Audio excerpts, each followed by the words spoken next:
Hi, I'm John Landis, and I would like you to subscribe to Alexander Sigmund. Sigworth's YouTube channel because it's incredibly important for world peace.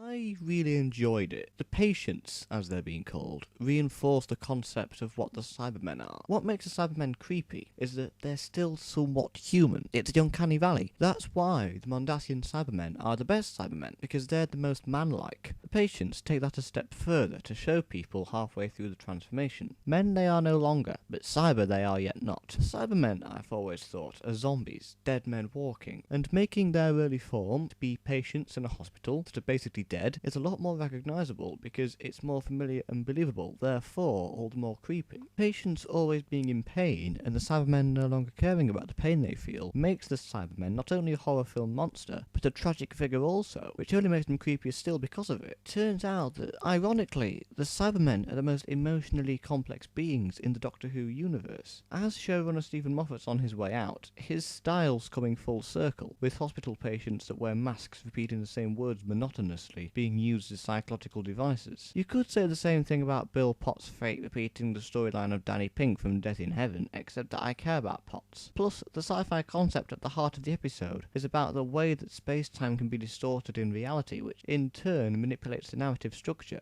It's the kind of episode that Christopher Nolan would come up with, like Interstellar. Stephen Moffat may have many weaknesses, but one of his greatest strengths is how he devises new ways to experiment with story structure. He is a writer that wants to use Doctor Who to its full potential, and World Enough and Time will definitely be remembered in his ideas Hall of Fame. The Mistress basically summarises Doctor Who for first-time viewers. Doctor Who is an adventurer who travels with exposition and comic relief, which is basically it. What makes Doctor Who so interesting isn't the mythology and the backstory, it's the adventure and characters, like the Mistress, for example, who is arguably Doctor Who's companion now. And speaking of the Master, his disguise as Razor was like his previous incarnation, Derek Jacobi, disguising himself as Yana in Utopia. What he does to Potts at the end has been a bit controversial. The negative reaction has been that Potts is a minority character being killed off for dramatic effect. For as long as there have been Cybermen in Doctor Who, there's been the threat of major characters being converted into them. Now that it's happened, that threat means something. The Cybermen have become more threatening as a result, and the whole point is that it's abrupt. In real life, most of the time, you don't die as a conclusion to something. It happens in the middle of something, in the middle of life. There are theories that Potts is one of the Cybermen in the 10th planet that faces William Hartnell's Doctor Who, but that can only happen if Moffat resists the urge to bring her back to life, as he's wont to do. He should stick to it and leave with integrity.